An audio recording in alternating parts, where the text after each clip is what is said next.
Assalamualaikum warahmatullahi wabarakatuh. Perkenalkan saya sebagai ketua kelompok 5. Saya akan memperkenalkan anggota-anggota saya dimulai dari Deva Erlangga Putra. Dipersilakan memperkenalkan diri. Perkenalkan, nama saya Deva Erlangga Putra, anggota dari kelompok 5. Perkenalkan, nama saya Irene Natalia Padang, anggota kelompok 5.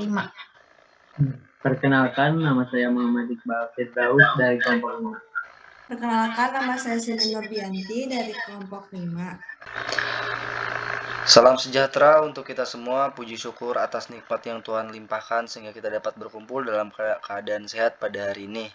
Bapak dan Ibu dosen yang saya hormati serta rekan-rekan saya yang saya banggakan, selama 15 menit ke depan saya atau rekan kelompok saya akan menjelaskan kepada Bapak dan Ibu dosen mengenai materi kelompok. Dipersilakan terhadap teman saya yang bernama Deva Erlangga Putra. Terima kasih, Reski. Di sini saya akan menjelaskan tentang tradisi sosiopsikologis. Tradisi ini adalah tradisi yang mengarah pada jenis pesan yang manusia ungkapkan dalam kelompok dan bagaimana semua ini memengaruhi peran kelompok dan kepribadiannya. Lalu, analisis proses interaksi.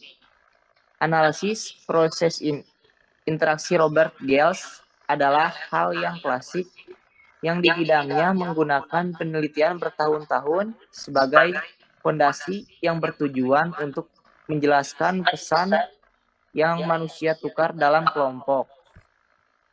Dalam kelompok, setiap individu dapat memperlihatkan sikap positif atau gabungan dengan 1. Menjadi ramah, 2. Mendramatisir, 3. Menyetujui.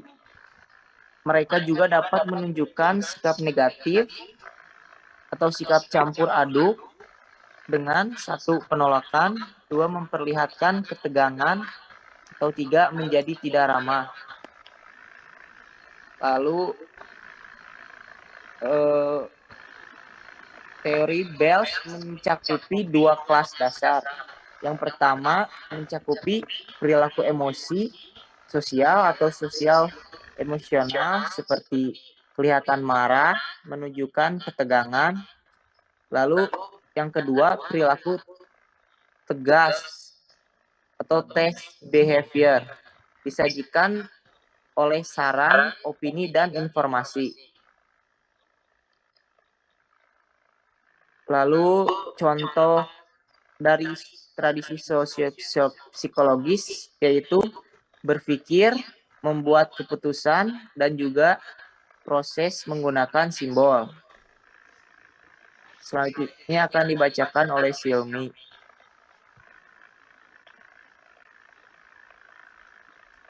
Terima kasih kepada Deva. Di sini saya akan melanjutkan materi yaitu tradisi sibernetika. Tradisi ini sangat membantu kita dalam melihat sistem sifat kelompok. Sebuah kelompok mendapatkan input segar dari luar yang berhubungan dengan input ini dalam berbagai cara dan menciptakan output yang memengaruhi sistem.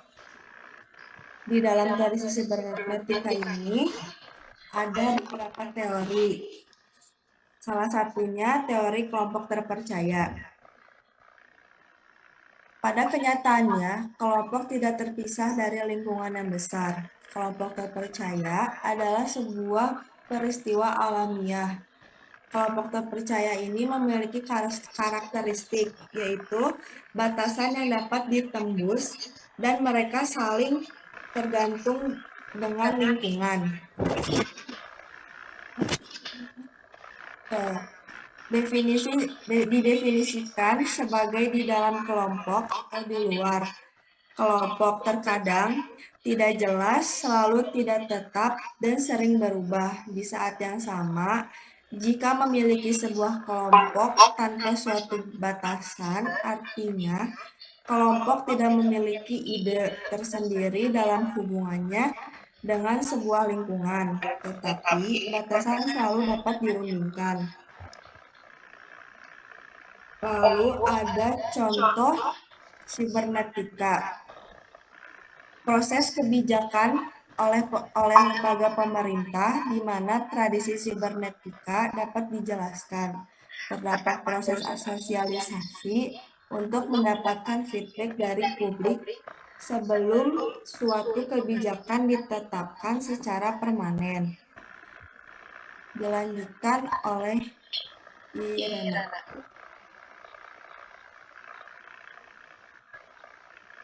Bentar. Di mute. Selanjutnya, saya akan menjelaskan tradisi sosiokultural. Tradisi ini berhubungan dengan dua topik dasar, yaitu struktur kelompok dan tugas kelompok. Secara spesifik, teori ini meringkas 3 teori, namun di sini yang paling umum, yang lebih ke spesifik, yaitu teori penyusun dan teori fungsional. Sosiokultural juga didefinisikan sebagai gagasan, kebiasaan, keterampilan, seni, dan alat yang memberi ciri pada kelompok orang pada waktu tertentu. Di dalamnya juga mengatur tingkah laku seseorang dalam kelompok dan membuat seseorang sensitif terhadap status. Unsur dalam tradisi sosiokultural juga membantu seseorang mengetahui apa yang diharapkan orang lain terhadap dirinya, serta apa yang akan terjadi jika tidak memenuhi kehidupan mereka. Tradisi ini juga membantu seseorang untuk mengetahui peran sebagai individu dan tanggung jawab dirinya terhadap kelompok. Pada umumnya, dalam kehidupan tradisi sosiokultural termasuk adat istiadat antara satu daerah dengan daerah lain berbeda. Hal ini karena dipengaruhi kepercayaan agama, kebiasaan, norma, dan pandangan hidup masyarakat di daerah tersebut. Masyarakat daerah meyakini bahwa kaidah sosial dalam adat istiadat merupakan kehendak nenek moyang yang mengatur kejadian alam dan sulit dimengerti oleh orang awam.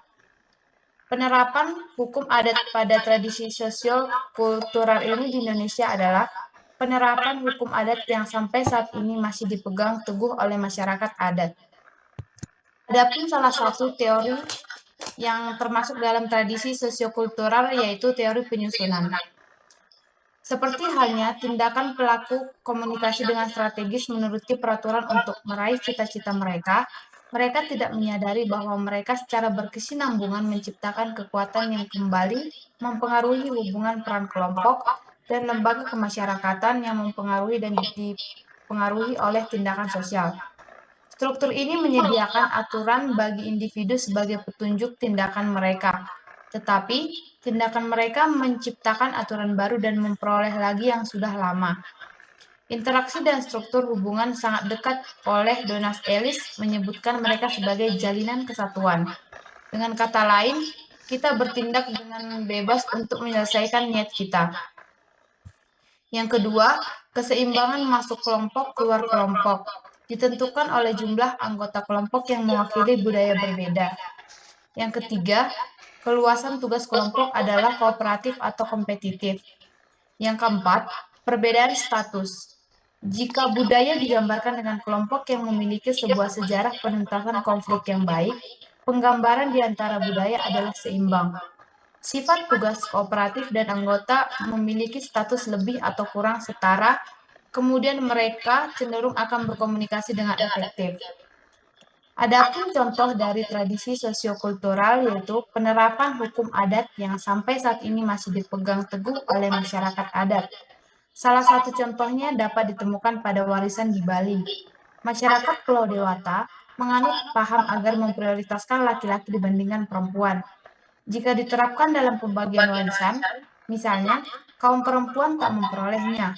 Dengan kata lain, laki-laki mendapatkan warisan 100%.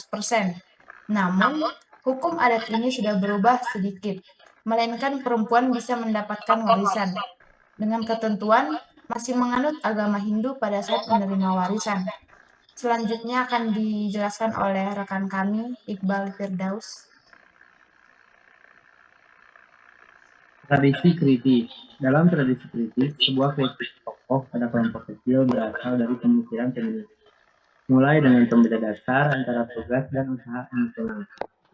Tradisi ini diangkat dari asumsi teori-teori kritis yang memperhatikan terdapatnya kesenjangan di masyarakat.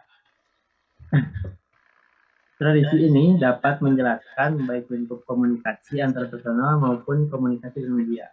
Tradisi ini tampak kental dengan pembelaan terhadap kalangan yang lemah.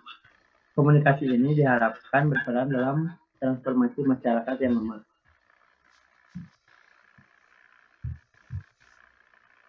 Adapun contohnya dari tradisi ini yaitu tradisi yang berangkat dari sebuah asumsi yang kemudian dibentuk menjadi sebuah pendapat yang didasarkan dari pengamatan atas adanya kesenjangan dalam masyarakat.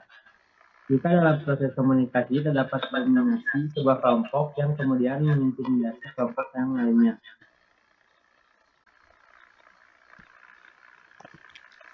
Ya, terima kasih rekan-rekan saya sudah membacakan materi yang sudah disiapkan. Demikian beberapa hal yang bisa kelompok saya sampaikan pada kesempatan hari ini. Saya mohon maaf yang sebesar-besarnya apabila ada tutur kata maupun tindakan yang kurang berkenan bagi Bapak dan Ibu dosen sekalian. Dengan ini, presentasi hari ini saya tutup. Terima kasih. Wassalamualaikum warahmatullahi wabarakatuh.